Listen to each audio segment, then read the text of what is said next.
Really wanted to talk about and share my experience with my father growing up and just like talking about my truth with it and some of the things that I had to realize about it. So I always say that I always tell people that I didn't meet my father until I was 10. That's not necessarily true. I can remember a couple times when I was a toddler that I saw him, or me being a baby with him. Like I have like at like one baby picture with him, and our stories about me being at his house when I was a baby. But from like that toddler age up until like age 10 is when I like never saw him or heard from him. So that's why I say I didn't meet him until I was 10. So when I was 10, it was around Father's Day, and I brought him, like, I remember making like a card for him in class, and there was like this little poem in there that I had written for him about him, like, basically like not being there. um and I remember like when he came out of his grandma's house, like I almost cried because like I'm like, oh, it's my dad. And during that time of him being around, like he was constantly like in and out of my life. Like he would, times where, he would call me and tell me that he was gonna show up or that he was gonna be there, or he was gonna come pick me up and take me somewhere, but then like he would never show up. Or there's times where um where I wouldn't be necessarily waiting for him all day, but like he would like counsel me like the very same day. Or like I could be waiting for like a week, and then like the day of he'll just be like, oh, I can't come. There was one time, my freshman year in high school, I was running for homecoming princess, and like when you do that they want you to have like an escort with you. So I asked my dad if he could like go, be my escort, and he told me yes. I was like, are you sure? Because I'm gonna have to write your name on this paper that says you're gonna show up, that you're gonna be there. I'm like, so if you don't know for sure, just don't tell me. Like, don't tell me that you're gonna show up and then don't, so he's like, no, I'm gonna come, like, don't worry about it, like, just write my name down or whatever. And I was like, okay, cool. The day of my homecoming, the homecoming game, he called me and told me that he couldn't show up because he didn't have a car. That nigga never had a car, like, it's just like you ain't never had a car. So like, why all of a sudden, like, that's the excuse that you give me? Or like, there was one time I asked him to come over, I think it was like Thanksgiving or something, and I asked him if I could come over his house for Thanksgiving, and he told me yes at first, but then he said no because his the girl that he was with at the time, like, I guess her family was coming over. He didn't want them to say anything. And at the time, like, I didn't really understand what he meant, but as I got older and I kind of saw how they acted, like, I'm like, okay, I get it. Like, he knew what he was talking about. Um so it wasn't until I was about 10 or 11, like after I had I think it was like a little bit before that I had seen him, like I found out that he actually had he had kids with a different woman. He had two other girls. But at the time,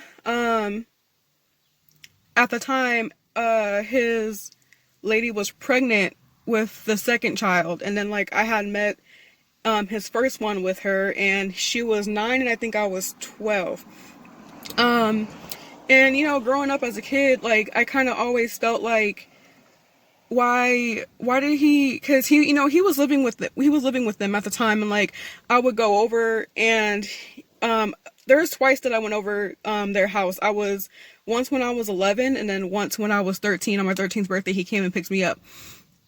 And I just I would hear like her other kids calling him dad, and I would just be like, what? Like, it just, to me, it was just so weird. Like, dad, like, I didn't even call my dad. Like, at the time I would call him by his first name. And I think he didn't know that until I did it to his face.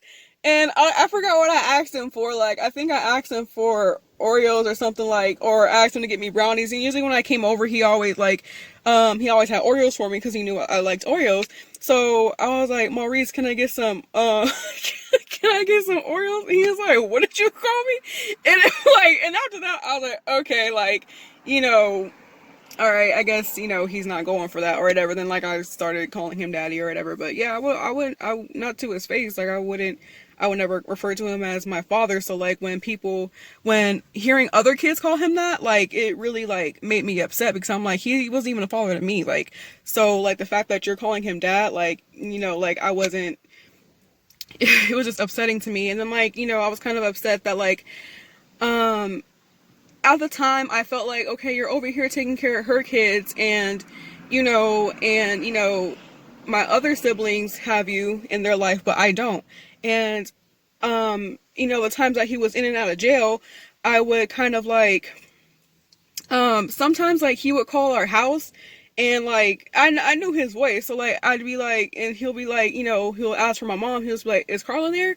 And I'll be like, do you know who this is?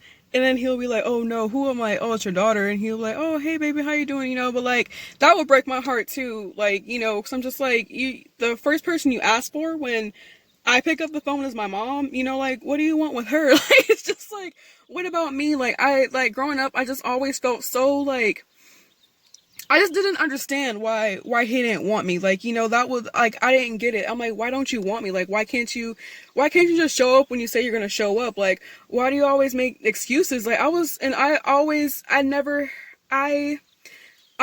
made sure that he knew how I felt about him. I always made it very clear, like, you weren't there for me. Like I would tell him sometimes, like, you weren't there for me, like you didn't do this, you didn't do that, calling him by his first name, like, or just being rude when I saw him in person, like, or having an attitude or something. Like I just always had to let him know, like, look, like you hurt me, like you're not, like you weren't there for me. And it's just like, I think, yeah, so there is a lot of times where I just didn't allow him any grace. Like I would constantly just, express my hurt to him, like, you weren't there for me, you weren't there for me.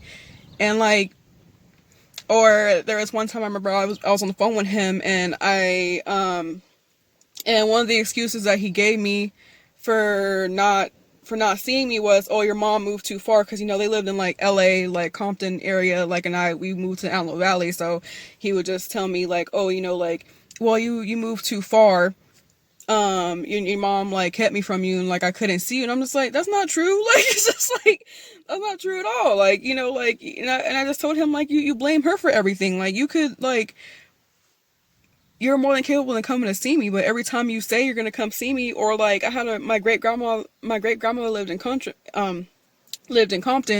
so whenever like I would see him, it was usually at my great grandma's house. Like he would come over, and I would see him and talk to him there.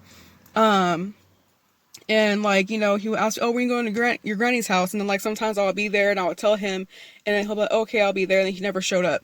So, and after like years of constantly dealing with that, you start to like, especially like as a young woman, like you start to feel like this sense of rejection, like, like this sense of, no man wants me, like I'm not good enough, like I'm unlovable. Like I used to say that all the time, or feel that all the time, like I'm unlovable, like he doesn't love me because I'm like, it's hard for some reason, it's hard for him to love me because he's with his other kids, like he's with this other woman, like he's with like this other family, like it has to be me, like like, and you it's really easy to think that when you're a child, like you just feel like it has to be you, like because nothing else makes sense, you know what I'm saying?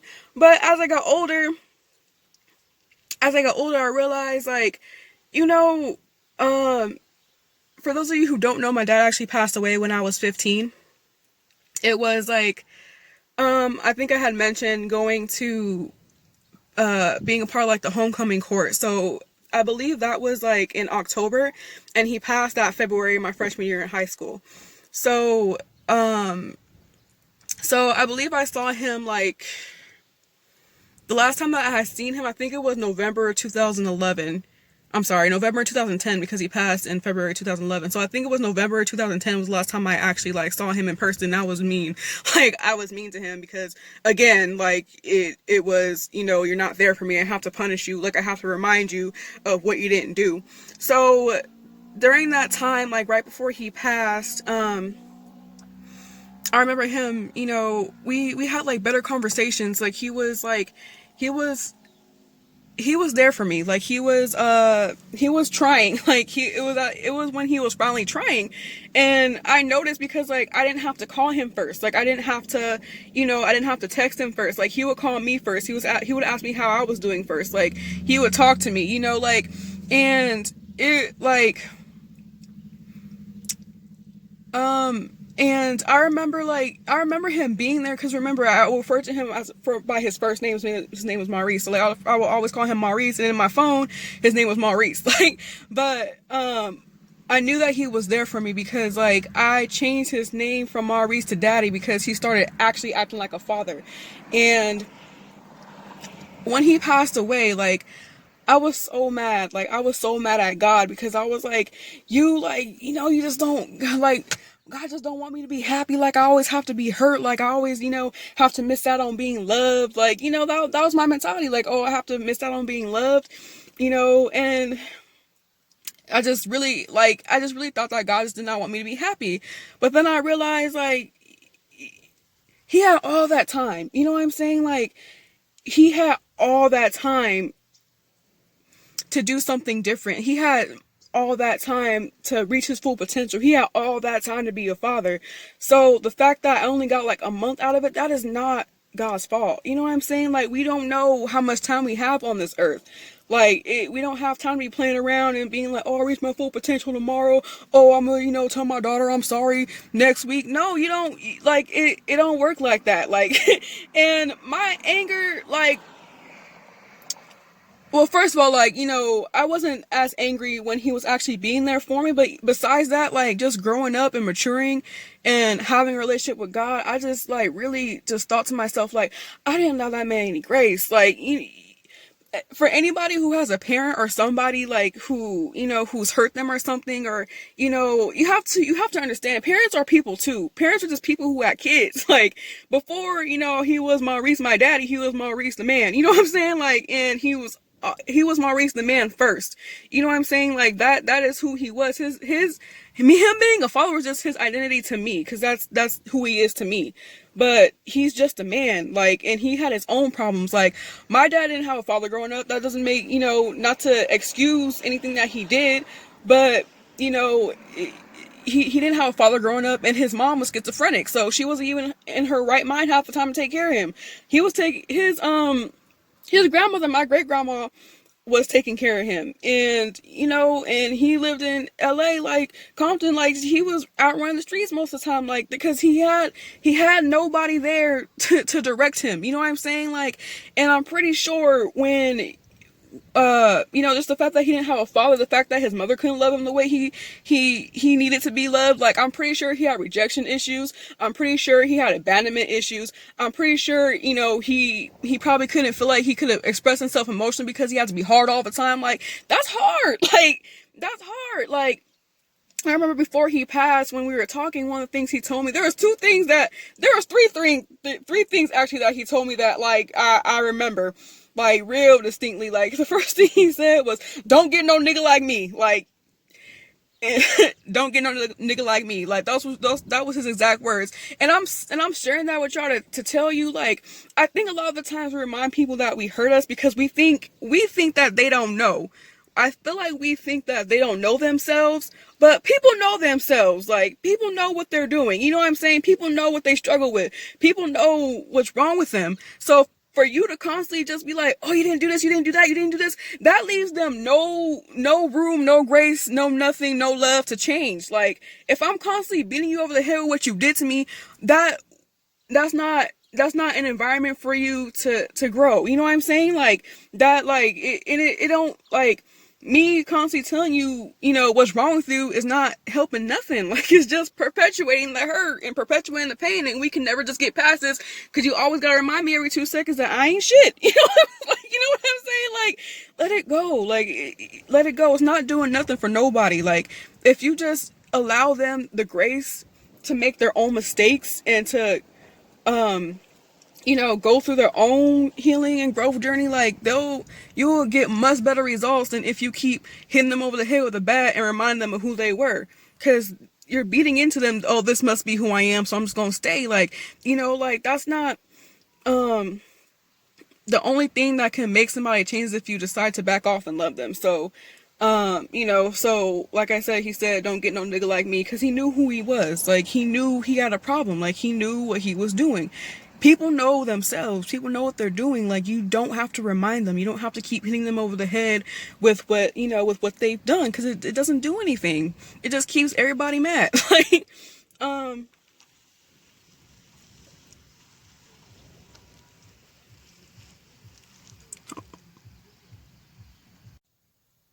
at the time I didn't really know what that meant. Like, I didn't know him that well, so I didn't necessarily know what a nigga like him was. Like, you know what I'm saying? All I knew was that you didn't take care of me, and you smoked and you drank. So I was just trying to stay away from dudes who smoked and drank, because to me that was like what he meant. Like, at the time I didn't really understand fully, but what it really was the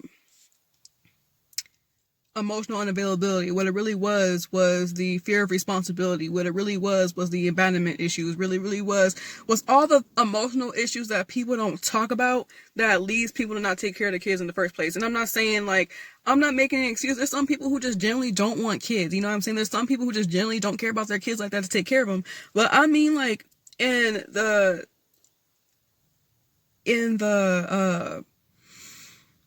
situation of it being like an absent father, like, there's other factors that come into it, but all you see and all you know when you're a kid is, they're not there for me, I must be unlovable. And it's not true. I think that's just the story that we tell ourselves when somebody who we really crave attention from is not giving it to us. And there's just something about your parents that, like, if they don't feed you in those areas, like, it's just so easy to, like, internalize it and to create the story in our heads about us not us being unheard, or us being unlovable, or us not deserving anything anything good or anything better, because that was what the first interaction we had with people was that that's what we were taught. Like, like, you don't deserve my time, you don't deserve my energy, you don't deserve you don't deserve to get your needs met. And it's not true, but that's the story we tell ourselves.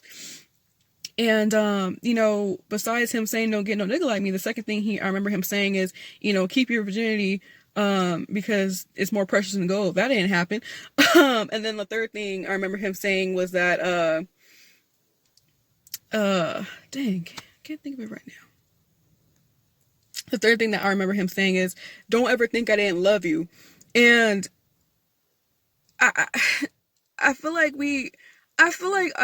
a lot of the times as well, when we've had an absent father, or an absent parent for that matter, I feel like we think they didn't love us enough to give us what we needed. And it's honestly it's not about that at all. Just that they didn't have the proper tools necessary to give us what we needed. Like, they were pouring from an empty cup. You know what I'm saying? Like, they had nothing. They didn't have anything to give us, and what they gave us what they had. Like, that's all they had. Like I said, his mom's schizophrenic. She was out of her mind half the day, and his dad wasn't there. Like, what was he? You know what I'm saying? Like, who was there to love him? Who was there to cherish him? Who was there to show him that he was valuable? And I really need young ladies to understand, who has had an absent father, who's dealing with an absent parent, is that it's not that they didn't want you, is that they didn't want the responsibility that came with you, because they couldn't handle it. And if you look at their lives, men like that, usually men who have kids by multiple women, or men who aren't there for you like that, they usually ain't shit. You know what I'm saying? Like he said, don't get no nigga like me, because they usually go from house to house. Like, they usually look for women who will deal with them in the state that they're in, so that they don't have to become a better man. Like, I remember after my father passed, like, his woman at the time, I had messaged her on Facebook or something. We were talking, and I said, I just felt bad because I think I was like 15. I was like, I just felt bad because I felt like, he was taking care of your kids, but he wasn't taking care of me. She was like, he wasn't taking my kid. He wasn't taking care of my kids. He was just here. Cause and what he did was just found somebody who would deal with him in his state. He didn't have, like, even when I was over there, he was gone damn near all day. You know what I'm saying? Like, when I was over his house, he wasn't really there. Like, you know, like, but like I said, as a kid, you don't really you don't really see things like that, you know? So, you know, like, because he didn't have any sense of responsibility. He didn't have anything that was his own. And usually people who have a fear of responsibility they don't have the confidence, they don't have the confidence enough in themselves to know that they deserve something better, or to know that they're capable of doing something better. Like, it's their own insecurities. And I just really, really need y'all to understand, like, if you have had an absent father who was not there for you, it was not your fault. It had nothing to do with you. It had nothing to do with the fact that, you know, it's not because you were unlovable. It's not because your mom drove him away. He is responsible for himself. He was doing what he wanted to do because he wanted to do it. That's it. Like, it's not because, you know, you weren't good enough. It's not because you don't deserve. That's the story that you told yourself based off of him not being there, and it's just simply not true. He, you know, and the way that I dealt with it is, you know, of course, like, you know, prayer, and, you know, just choosing to forgive my father, just choosing to be like, you know what, just choosing to understand him as a man, as a person, like, as somebody who was hurting. You know what I'm saying? Like, he didn't have anybody there to love him growing up. Like, he didn't know what to do. And what really hurts me is that he died before he could even meet his full potential. But what I love about my story is that I can say I had a father. You know what I'm saying? Like, he passed maybe about like a month. I think I was talking to him for it was a couple of weeks before when he was being an active father that he had passed. But like, I can say I had a father because, like, that's my last memory of him. It was him being there for me. You know what I'm saying? Like, and that's more than a lot of women can say. That's more than a lot of people can say. Like, he tried, and I got to witness him trying before he passed. So I'm good. Like, you know what I'm saying? Like, I'm okay. But what hurts me is that he died before he could see all that he could be. He died not knowing who he really was, and that hurts me because, you know, he could have been like the best father, the best man, the best person, could have turned his whole life around. But when you think you have time and you keep waiting and you keep putting things off because you're afraid, or because you think you don't deserve it, or because of whatever, like, it just hinders you. Like, and you're just, you know, so for those of you who are you know, who are dealing with this, like, understand it's not your fault that he did what he wanted to do because of him, because of what he thought he was capable of, because of his own demons, because of his own insecurities, because of him. It's because of him. It's not because, you know, your mom drove him away. There's a few cases where that might be true, you know, but even if your mom did drive him away, it doesn't mean that he has stopped talking to you too. So no, like, you know, it's not because, you know, your mom kept him from him. It's not because, you know, like, you were putting too much stress on him. It was because he wanted to leave. Like, that's it. It's not because you're unlovable. It's not because, you know, you don't deserve a father. Like, it's just because that's where he was at the time, and that's what he was dealing with at the time. And for some reason, he felt like he couldn't handle that and being a father and handling other responsibilities, because children are responsibility. It's not that he couldn't deal with you, like I said before, is that he didn't know how to deal with the responsibility that came with being a father. And just, you know, just take the time to see them as a person, like, to understand them. And I know it'll hurt. It's gonna feel weird at first, but once you're just like, dang, and you think about all the things that you're dealing with, that you're going through, like, it's gonna be easier for you to understand them as well. But yeah, it's not about you. And, you know, just choose to forgive, choose to let go. If, you know, your father's still alive and he's just not there for you, choose just to stop beating him up for it. Like, allow him the grace and the love and the space that he needs to become the man that he needs to be. It may or may not happen, you know, or it may take a while, but if anything, like, it frees you up to have the relationships that you want to start having. And you know, even though I forgave my father, and even though like now I'm old enough and mature enough to understand that it wasn't about me, it wasn't my fault, and that I'm not unlovable, and that you know, is that he didn't reject me, he rejected the responsibility that came with me. I still have, you know, I still have issues that I'm working through. I still have things that, you know, I need to heal from, because it doesn't, me forgiving him does not take all that away. You know, it's just that it's the first step, and now I'm free to even move forward and to like, and to heal from that. So I really hope this helps somebody. If you have something similar, you want to share something, or you want to, you know, talk about my story, like, feel free to send me a message, or, you know, comment below. But thank you so much for watching. Have a good day.